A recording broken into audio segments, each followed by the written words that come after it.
Uttar Pradesh budget 2026-27। क्या ये सिर्फ बड़ा बजट है या बड़े बदलाव का संकेत? आखिर ऐसा क्या बदल गया है कि कभी बीमारू कहा जाने वाला राज्य आज देश का सबसे बड़ा बजट पेश कर रहा है? क्या यह सिर्फ आंकड़ों का खेल है या जमीन पर भी कुछ बदल रहा है?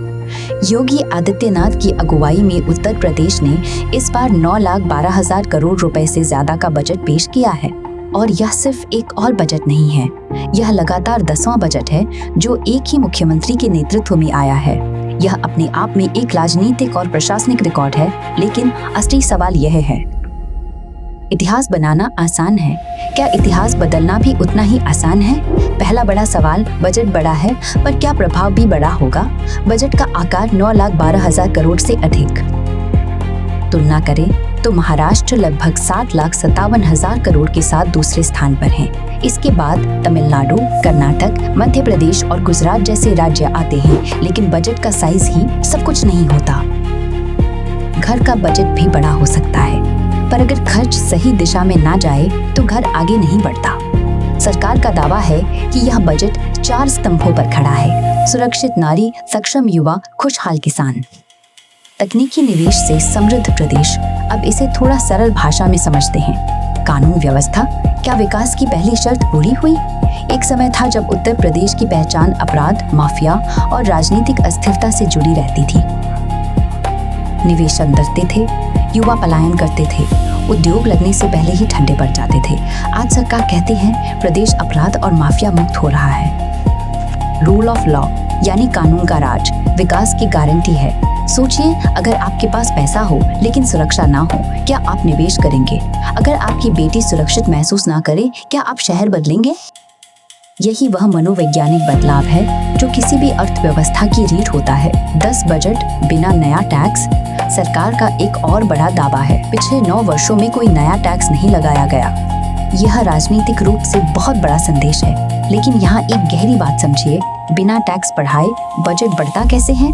उसके लिए चाहिए राजस्व बढ़ाना, उद्योग बढ़ाना, निवेश लाना और टैक्स कलेक्शन को बेहतर करना।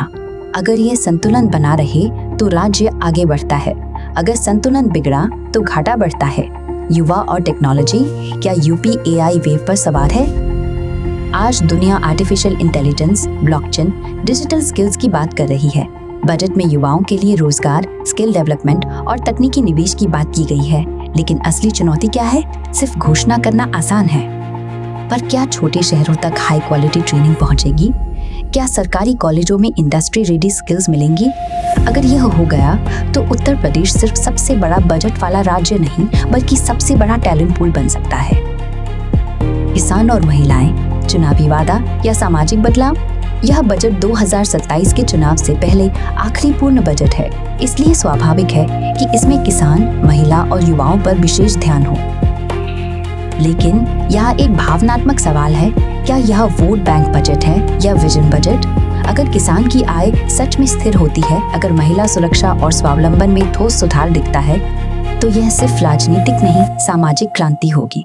क्या यूपी $1 ट्रिलियन अर्थव्यवस्था बन सकता है? सरकार का लक्ष्य है उत्तर प्रदेश को $1 ट्रिलियन अर्थव्यवस्था बनाना। यह सुनने में बहुत बड़ा लगता है, लेकिन सोचिए, जनसंख्या विशाल है, मार्केट बड़ा है, मैन पावर प्रचुर है। अगर infrastructure, industrial corridor, expressway, defence corridor और टेक हब सही तरीके से विकसित हुए तो यह लक्ष्य असंभव नहीं, पर यहाँ एक चेतावनी भी है। सिर्फ निर्माण से विकास नहीं होता, मानव पूंजी यानी शिक्षा, स्वास्थ्य और स्किल असली गेम चेंजर होती है। 6 करोड़ लोग गरीबी रेखा से बाहर। सरकार का दावा है कि करोड़ों लोग गरीबी रेखा से बाहर आए हैं। यह आंकड़ा बहुत बड़ा है। अगर यह सही है तो यह सामाजिक परिवर्तन की कहानी है। अगर इसमें अतिशयोक्ति है तो विपक्ष इसे मुद्दा बनाएगा। सच्चाई शायद बीच में होगी, कुछ क्षेत्रों में तेज सुधार, कुछ में अभी भी लंबा रास्ता। राजनीतिक स्थिरता, विकास का अनदेखा फैक्टर। पिछले लगभग 1 दशक से प्रदेश में राजनीतिक स्थिरता है, नीतियां अचानक नहीं बदल रही। प्रशासनिक दिशा स्पष्ट है। आर्थिक विकास में स्थिरता का महत्व उतना ही है जितना इंजन में ईंधन का। लेकिन चुनौतियां क्या है? हर कहानी के 2 पहलू होते हैं। बेरोजगारी अभी भी बड़ा मुद्दा है, ग्रामीण आय में असमानता है, स्वास्थ्य सेवाओं में सुधार की गुंजाइश है और शहरी ग्रामीण अंतर अब भी दिखता है। अगर सरकार इन मोर्चों पर संतुलन नहीं बना पाई तो बड़ा बजट भी उम्मीदों के बोझ तले दब सकता है। असली परीक्षा 2027 में यह बजट सिर्फ आर्थिक दस्तावेज नहीं, यह राजनीतिक परीक्षा का प्रश्न पत्र भी है। 2027 में जनता यह देखेगी, क्या एक्सप्रेसवे से उनकी जिंदगी बदली, क्या रोजगार घर तक आया, क्या सुरक्षा का एहसास स्थायी हुआ। अंत में एक सीधा सवाल, क्या उत्तर प्रदेश सच में नया आर्थिक इंजन बन रहा है या हम सिर्फ बड़े आंकड़ों के उत्साह में बह रहे हैं। सच यह है, बजट दिशा देता है, लेकिन मंजिल तक पहुंचाने का काम नीति, ईमानदारी और क्रियान्वयन करते हैं। अगर कानून व्यवस्था मजबूत रही, अगर शिक्षा और स्किल पर गंभीर निवेश हुआ, अगर उद्योग और स्टार्टअप को सही माहौल मिला, तो आने वाले वर्षों में उत्तर प्रदेश की कहानी भारत की विकास गाथा का सबसे बड़ा अध्याय बन सकती है।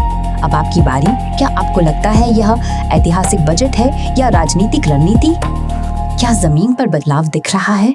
अपनी राय जरूर लिखिए, क्योंकि लोकतंत्र में बजट सरकार बनाती है, लेकिन भविष्य जनता तय